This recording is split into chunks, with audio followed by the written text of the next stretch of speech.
So we had a great time in Iowa, very successful, a lot of people. I think they enjoyed it, but it's been a great state for me. We won it all 3 times, and very special. Tomorrow's going to be great. We're going to have the B-2s flying, and we have Christie, the whole group, including a lot of great congressmen. We have everybody. We have Doug Burgum. If you have any questions, Brooke Rollins, agriculture, if you have any questions, let us know. But we all had a great time in Iowa. Mr. President, has Hamas agreed to the latest framework for a ceasefire and hostage deals? We'll see what happens. We're going to know over the next 24 hours.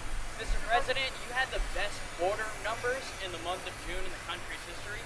Now with the One Big Beautiful Bill being signed by you, you've set the bar so high when it comes to border security. What is the expectation moving forward, sir? I love this guy. No, I love him. He's like my favorite person. Well, we just want to see if we can keep going up. We had great numbers. I appreciate you saying it. We have had, but we just want to keep them going up, right? That's right. That's all we can do. Mr. President, you talked about farmers and trying to give them some relief. Can you talk a little bit more specifically about, you mentioned legislation tonight about... Yeah, I'll let my agricultural genius talk about it. Thank you, sir. Yes, we have been hard at work. The president gave a directive that the farmers needed to make sure they could farm and do their harvests and milk their cows. So Stephen Miller, myself, the top team in the White House has been working on, including Secretary Nome, including Secretary Chavez-Rimmer, on the H-2A streamline, the current visa system that allows seasonal workers in.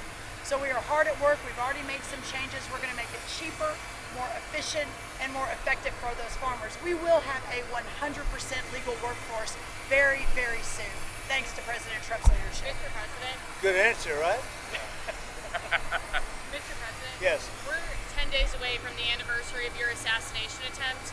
Do you know any more now about the assassination attempt than you knew then? Well, the FBI was in the other day with a lot of people, including the Attorney General, who's doing a great job, Pam Bondi, and I'm very satisfied. They gave me a complete presentation. I was very satisfied. There's a report that you held a secret meeting today with a Saudi official. Are you any closer on expanding the Abraham Accords? Any news from Yeah, that we meeting? are. It's one of the things we talked about, the Abraham Accords. Now that Iran has been taken out in terms of a nuclear threat, and they have been completely taken out, at least for a very long time, I think a lot of people are going to be joining the Abraham Accords. You have 4 great countries already, but we're going to have a lot of people, I think, joining the Abraham Accords. Yeah.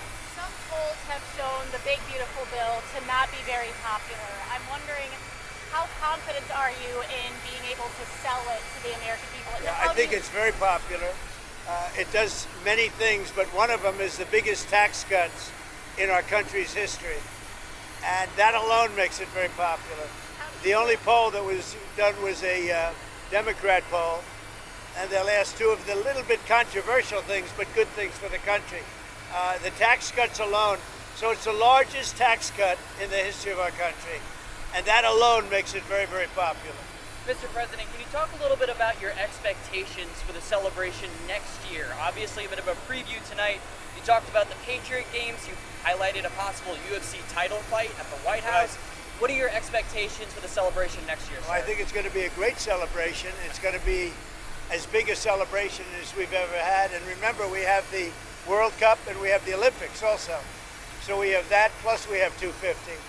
I think it's going to be a wild time. It's going to be a great time for this country. It's going to be the golden age. Thank you. What's next for Russia and Ukraine? Are you speaking to Zelensky tomorrow? And what are you hoping I'm the next... speaking to President Zelensky tomorrow, early in the morning, and I'm very disappointed with the conversation I had today with President Putin, because I don't think he's there. I don't think he's there. And I'm very disappointed. Well, it's not, I'm just saying, I don't think he's looking to stop. And that's too bad. This is Biden. This isn't me. This is Biden's war. It wouldn't have happened if I were president. It wouldn't have happened. So, in one way I had to get too involved because it's Biden's war. And I got stuck in the middle of it, just like I did with immigration and a lot of other things that they screwed up. But I was not happy with the conversation, no. Mr. President, a couple weeks ago, you said that you were on the cusp of a historic settlement with Harvard University. What's changed since then? Do you think you're closer to an agreement, or do you think Columbia? No, nothing. I think we're going to probably settle with Harvard. We're going to probably settle with Columbia. They want to settle very badly. How much? There's no rush. A lot of money. Mr. President, I wanted to ask you about one of the words you used during your speech, Shylocks, that's widely viewed as an anti-Semitic phrase. Did you intend for that word to be used that No, way? I've never heard it that way. To me, Shylock is somebody that's a money lender at high rates. I've never heard it that way. You view it differently than me. I've never heard that. But anything Mr. else? President, what do you make of the deal that your lawyers struck with CBS's parent company? Can you talk about that? And have you had any conversations with Larry Ellison about expectations you might have for Skydance and PSAs that they would run should they take over Paramount? Well, Larry Ellison's a friend of mine. He's a great guy. I think he's the buyer. But we did a deal for about $16 million plus $16 million or maybe more than that in advertising. So it's a combination of 16 plus, 16 plus. So it's like 32 to maybe $35 million. I think that what they did, this has nothing to do with Larry Ellison. I think he's going to run CBS really well. And I think he's making a good deal to buy it. I think he's great. He's got a son who's a fantastic young man too. But what they did was incredible. They took an answer from Kamala just before, the day before the election, and it was a horrible answer. And they took the answer out in its entirety and they put another answer in, a different answer. That was a different part of the interview because the answer she gave was so bad it was like election threatening. And I've seen it all, but I've never seen that. Nobody has. And we understand that was done in other locations also with respect to answers. But think of it. One of the most important questions, maybe the most important question, she gave a horrible answer to it. So they took an answer from another part of the interview and they inserted it. Nobody's ever seen that before. So I think they made a wise decision to settle. And is that $16 million for the ads, is that part of contingency for your administration to approve the merger or the sale of the company? No, it has nothing to do with that. This is totally separate. This was when I was running. This had nothing to do with what was taking place in government. This is when I was running. This was essentially the night before the election. And they did this, and we thought it was despicable, actually. Mr. President, on tariffs, for countries that don't get a letter right away and that you haven't made a deal with, We're going to start sending letters out to various countries starting tomorrow. We'll probably have 10 or 12 go out tomorrow. And over the next few days, I think by the 9th, they'll be fully covered. And they'll range in value from maybe 60 or 70% tariffs to 10 and 20% tariffs.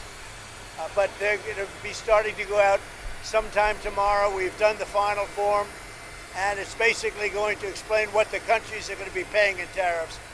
And it's very important. It's a lot of money for the country, but we're giving them a bargain. Because if I went by the true deficits or by other ways of measuring, it could be a lot more. I don't want to stretch it too much. We want to keep it pretty reasonable. And I think it's very reasonable. Mr. President, what countries will you be sending those letters to first?